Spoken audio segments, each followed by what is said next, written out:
कल्पना शक्ति साक्षात कल्पलता है। कल्पना का मनोवैज्ञानिक विश्लेषण। मानसिक शक्तियों में कल्पना का स्थान अत्यंत प्रमुख है। इसी अद्भुत शक्ति के बल पर संसार के इतिहास में महान कार्य हुए हैं। कलाकारों, कवियों, नाट्यकारों, दार्शनिक, तत्वज्ञानियों ने इसी के बल पर अपनी कला का निर्माण तथा सृष्टि के नाना रहस्य का उद्घाटन किया है। इसी के द्वारा मनुष्य अपना लक्ष्य स्थिर करता है तथा उज्जवल भविष्य को निहारता है। कल्पना का भला बुरा उपयोग। कल्पना के द्वारा हम अपने भविष्य का निर्माण कर सकते हैं। साथ ही नाना प्रकार की व्याधियों, पाप और दुखों की आंधियों, कायरता, निरुत्साह, उदासीनता, ग्लानि तथा रोग की बात भी सोच सकते हैं। कुकल्पना शैतान से भी बढ़कर है। मन की यह अशुभ वृत्ति आयु, सामर्थ्य, मनोबल की सर्वदा हानि करने वाली है। इसके विपरीत यदि कल्पना का ठीक प्रकार से विकास एवं उपयोग किया जाए तो यह सब दुखों, व्याधियों, अंतरस्थ दीनता, अहम की भावना का नाश कर मुक्ति मंदिर में प्रवेश करा सकती है। यह हमारी रक्षा करने वाली सत्प्रेरणा, अभयंतर स्वतंत्रता देने वाली है। कल्पना शक्ति के दुरुपयोगों से पूर्ण स्वस्थ मनुष्य तक क्षय को प्राप्त हो सकता है तथा सदुपयोग से मरणशैया पर पड़ा हुआ रोगी भी आरोग्य प्राप्त कर सकता है। मन की स्थिति सुधारने, स्थिरता कायम रखने, नवीन रचनात्मक कार्य करने में कल्पना से अत्यधिक सहायता मिलती है, क्योंकि इसका राज्य भूत, भविष्य एवं वर्तमान तीनों पर समान रूप से है। कल्पना की कार्य प्रणाली विच्छेद। कल्पना में बड़ी विचित्रता है। यह तमाम ज्ञान तत्वों को तोड़ मरोड़ कर छिन्न भिन्न कर देती है। फिर उन छिन्न भिन्न तत्वों को इस प्रकार प्रणाली से मिलाती है कि बिल्कुल नवीन वस्तु का निर्माण हो जाता है। नए नए स्वरूप, वस्तुएं, संगठन जोड़ तोड़ मरोड़ करते रहना कल्पना का कार्य है। कविगण तथा वैज्ञानिक इसी शक्ति से कविता के चित्र, महाकाव्य, उपन्यास इत्यादि रचते हैं तथा नए आविष्कार करते हैं। विच्छेद से कार्य आरंभ कर यह पुनः निर्माण कर कार्य करती है। स्मृति इसकी प्रिय सहेली है। स्मृति में संचित ज्ञान राशि से यह नवीन ज्ञान प्राप्ति में सहायता देती है। स्मृति पर भी कल्पना अपना प्रभाव डालती है। कल्पना के 3 स्वरूप। कल्पना 3 स्वरूप में हमारे दैनिक जीवन में प्रभाव डालती है। जैसे पहला, विधायक कल्पना या ज्ञानात्मक कल्पना। इसके द्वारा जब हम कोई बात पढ़ते हैं वैसा ही चित्र मनोजगत में खींचता है। जब तक मन में उसका चित्र अंकित न हो, ज्ञान प्राप्त न होगा। अतः वास्तविक ज्ञान प्राप्ति में इसका प्रमुख हाथ है। जो तथ्य समझे जाए उनकी प्रतिकृति यानी इमेज भी मस्तिष्क में खींच लिया जाए। दूसरा, उत्पादक कल्पना या प्रायोगिक कल्पना। इसका प्रयोग नित्य हम करते हैं। पूर्व संचित स्मृति के बल पर नई चीज जानते हैं। रेल, तार, मोटर, पुस्तकें, कला, चित्रकारी इसी के चमत्कार है।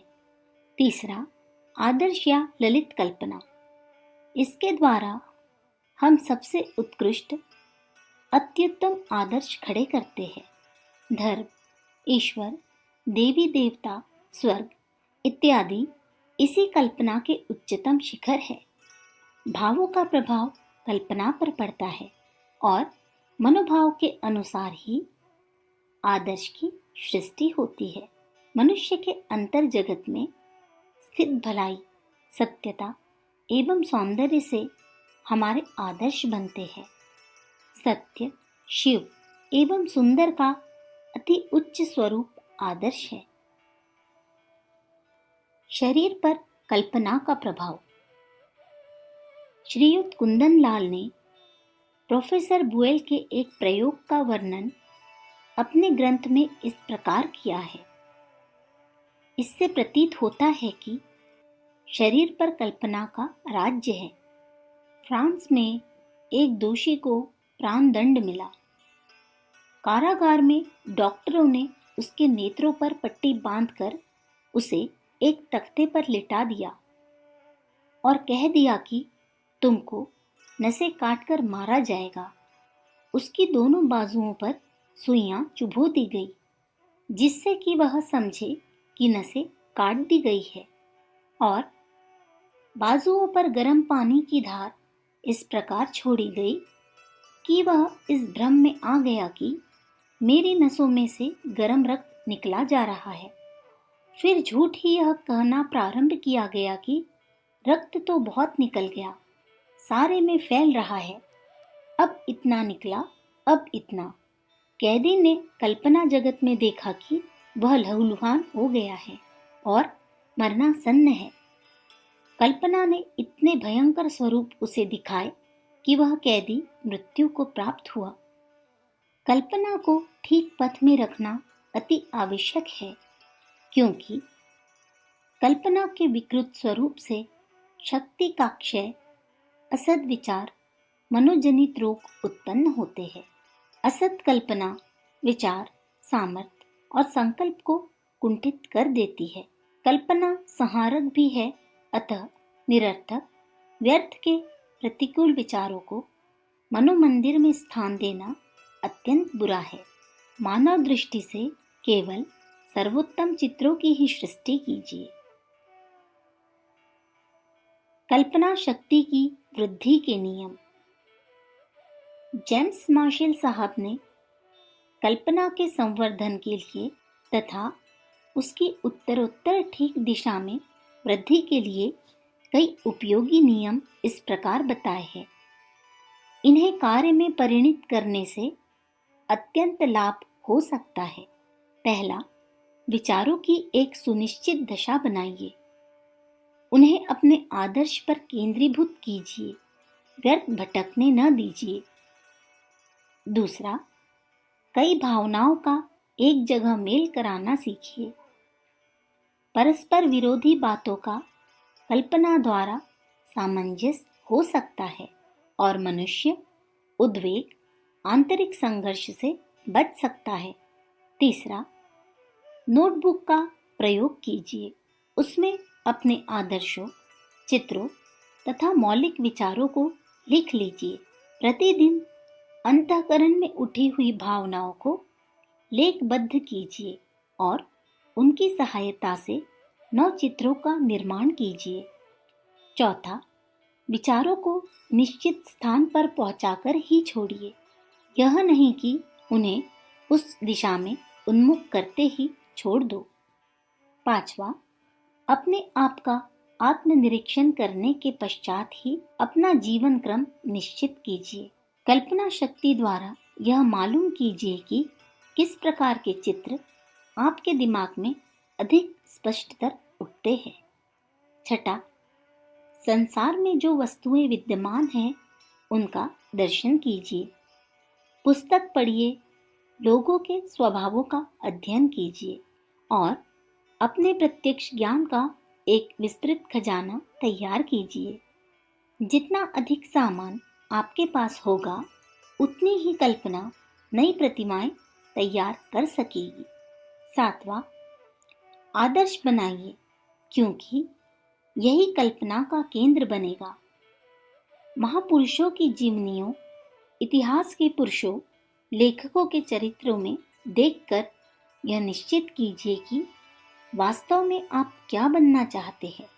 आदर्श निर्माण करने के पश्चात कल्पना उसी केंद्र पर छोड़ दो। रात दिन उसी का चिंतन मनन चित्र निर्माण करो। कल्पना शक्ति से संपूर्ण मानसिक शक्तियों का विकास। तुम अपने शरीर को पूर्ण स्वस्थ, निर्विकार, सुधर बनाना चाहते हो तो वैसे ही बलिष्ठ व्यक्ति की कल्पना करो। मानसिक दृष्टि से उच्च स्थिति की मूर्ति बनाओ। तुम में अलौकिक प्रतिमा प्रस्तुत है, केवल उसकी तीव्रतर कल्पना करो।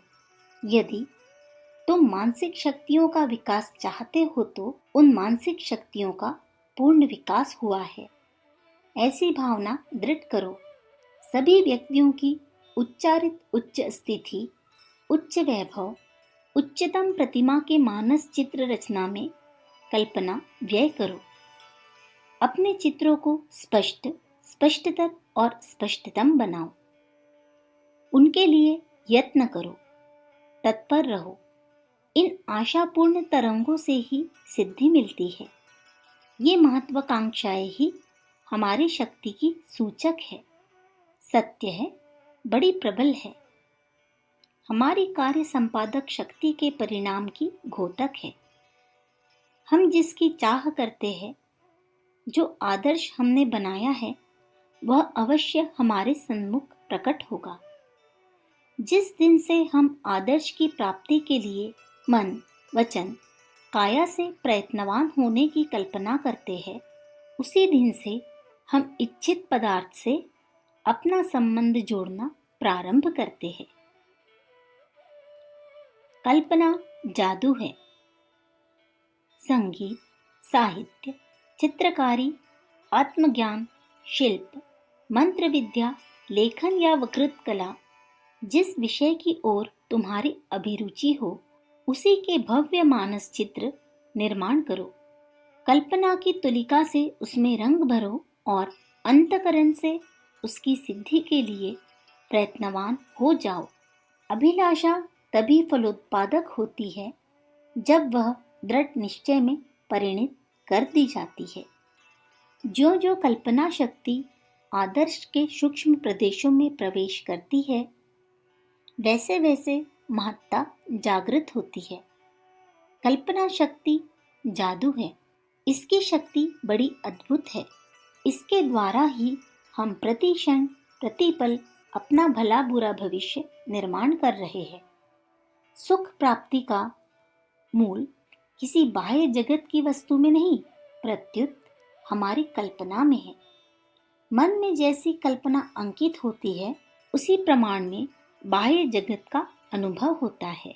हमारा भाग्य प्रारब्ध, सुख दुख का रहस्य कल्पना देवी के ही कर कमलों में है। इच्छा हो तो कल्पना शक्ति द्वारा हम आनंद के सर्वोच्च शिखर पर आरूढ़ होकर जीवन को आनंदमय बना सकते हैं। कल्पना हमें संपूर्ण आदि व्याधियों, दुखों, चिंताओं से मुक्त कर सकती है। यदि तुम खुद कल्पना में आत्मा को स्नान कराने की आदत डाल लोगे और इस बात का प्रबोध करोगे कि मेरा अनिष्ट कदापि नहीं हो सकता, तो तुम्हारे प्रतिकूल प्रारब्ध, कठिनाइयाँ, चिंताएं अनुकूल ग्रहों में परिवर्तित हो जाएंगे। अखंड ज्योति, जनवरी 1946, पृष्ठ 15।